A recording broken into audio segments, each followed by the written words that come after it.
ഉന്നത വിദ്യാഭ്യാസ മേഖലയിൽ സർക്കാർ വലിയ കുതിപ്പ് സൃഷ്ടിച്ചതായി ഉന്നത വിദ്യാഭ്യാസ വകുപ്പ് മന്ത്രി ഡോക്ടർ ആർ ബിന്ദു നിർവഹിച്ചതായി സസന്തോഷം അറിയിക്കുന്നു. 9,35,00,000 രൂപ ചിലവിൽ നിർമ്മിച്ച ഇൻഡോർ സ്റ്റേഡിയം, റൂസ 2.0 പദ്ധതിയുടെ ഭാഗമായി സ്ഥാപിച്ച നെറ്റ്വർക്ക് റിസോഴ്സ് സെന്റർ, കൂടാതെ പുതുക്കിയ MN Vijayan library and archives എന്നിവയാണ് മന്ത്രി ഉദ്ഘാടനം ചെയ്തത്. PTA, alumni association, college development committee, RUSA എന്നിവയുടെ സംയുക്താഭിമുഖ്യത്തിൽ നടന്ന പരിപാടിയിൽ Kodungallur MLA advocate VR Sunilkumar അധ്യക്ഷത വഹിച്ചു. അധ്യാപകർ ഏറ്റവും നല്ല അധ്യാപകരൂടെയായി. പക്ഷേ നമ്മുടെ കോളേജിനെ കുറിച്ചുള്ള തെറ്റായിട്ടുള്ള പ്രചരണങ്ങൾ,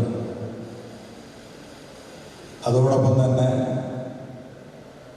പഠിക്കാത്ത കുട്ടികളെന്നുള്ള വലിയ പ്രചരണം എല്ലാം നമ്മുടെ വിദ്യാലയത്തിൽ, നമ്മുടെ ക്യാമ്പസിൽ ഏറ്റവും മോശപ്പെട്ട ക്യാമ്പസായിട്ട് കാലിക്കറ്റ് യൂണിവേഴ്സിറ്റിയിൽ എൻ്റെ ഒരു ക്യാമ്പസായിട്ട് കണ്ടിരുന്നൊരു കാലഘട്ടം നമ്മുടെ മുന്നിലുണ്ടായി. എനിക്കിന്ന് കാണുമ്പോൾ ഏറെ സന്തോഷമായിട്ടാണ് തോന്നുന്നത്. ഞാനിവിടുത്തെ ഒരു വിദ്യാർത്ഥി അല്ല എന്നെങ്കിലും വിദ്യാർത്ഥി തന്നെയായിരുന്നു എന്നുള്ളത്. ഈ ഗ്രൗണ്ടൊക്കെ ഞങ്ങളുടെ തന്നെയായിരുന്നു. ഞങ്ങൾ കളിച്ചു വളർന്ന ഗ്രൗണ്ടുകൾ. ഈ ക്യാമ്പസ് എന്ന് പറയുന്നത് college principal professor doctor Ramya R, municipal chairperson Honey Peethambaran, vice principal professor doctor G Ushakumari, കായിക വകുപ്പ് മേധാവി professor doctor Shafeeq VA, IQAC coordinator doctor Lovely George, ward councillor Chaithanya Biju, alumni president Anwar Ali, college union chairman Snehith PP, PTA vice president Saju Sreekumar, PTA secretary Raga R എന്നിവർ സംസാരിച്ചു. തൃശൂർ ജില്ലയിലെ തന്നെ വലിയ indoor സ്റ്റേഡിയങ്ങളിലൊന്നായ ഈ സ്റ്റേഡിയത്തിന് ഏകദേശം 2451 ചതുരശ്ര മീറ്റർ വിസ്തീർണമുണ്ട്. സ്റ്റേഡിയത്തിൽ 4 ബാഡ്മിന്റൺ കോർട്ടുകളും 3 വോളിബോൾ കോർട്ടുകളും 1 ബാസ്കറ്റ്ബോൾ കോർട്ടും ഒരുക്കിയിട്ടുണ്ട്.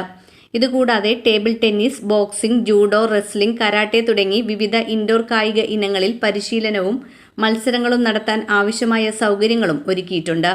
3 നിലകളിലായി 8 മുറികൾ കളിക്കാർക്കും പരിശീലകർക്കും ഒഫീഷ്യൽസിനും താമസ സൗകര്യമായി ഒരുക്കിയിട്ടുണ്ട്. കൂടാതെ വാഷ്റൂമുകൾ, ഓഫീസ് മുറി, മീഡിയ റൂം തുടങ്ങിയ അടിസ്ഥാന സൗകര്യങ്ങളും ഉൾപ്പെടുത്തിയിട്ടുണ്ട്. ഒരേ സമയം ഏകദേശം 5000 പേർക്ക് മത്സരങ്ങൾ കാണാൻ കഴിയുന്ന സൗകര്യവും ഇവിടെ ഒരുക്കിയിട്ടുണ്ട്. ഇതിലൂടെ തൃശൂർ ജില്ലയിലെ വലിയ കായികമേളകൾക്കും സംസ്ഥാനതല മത്സരങ്ങൾക്കും വേദിയാകാനുള്ള ശേഷി കൊടുങ്ങല്ലൂരിന് ലഭിക്കും. റൂസ പദ്ധതിയുടെ ഭാഗമായി നിർമ്മിച്ച നെറ്റ്വർക്ക് റിസോഴ്സ് സെന്റർ ആധുനിക സാങ്കേതിക വിദ്യകൾ ഉപയോഗിച്ച് പഠന ഗവേഷണ പ്രവർത്തനങ്ങൾ ശക്തിപ്പെടുത്തുന്നതിനായി രൂപകൽപ്പന ചെയ്തതാണ്. വിവിധ IT അധിഷ്ഠിത പരിശീലന പരിപാടികൾ, ഡിജിറ്റൽ ലേണിംഗ് സെഷനുകൾ, സെമിനാറുകൾ എന്നിവയ്ക്കും ഈ കേന്ദ്രം ഉപയോഗപ്പെടുത്താൻ സാധിക്കും. കോളേജിലെ മലയാള വിഭാഗം 2015 ആരംഭിച്ച MN Vijayan library and archives പ്രശസ്ത എഴുത്തുകാരനും ചിന്തകനുമായ MN വിജയന്റെ സ്മരണാർത്ഥം സ്ഥാപിച്ചതാണ്. കൊടുങ്ങല്ലൂരിന്റെ പ്രാദേശിക ചരിത്രം, സംസ്കാരം, സാഹിത്യം എന്നിവയെക്കുറിച്ചുള്ള അപൂർവ ഗ്രന്ഥങ്ങളും രേഖകളും ശേഖരിച്ച് സംരക്ഷിക്കുകയാണ് ഈ ലൈബ്രറിയുടെ ലക്ഷ്യം.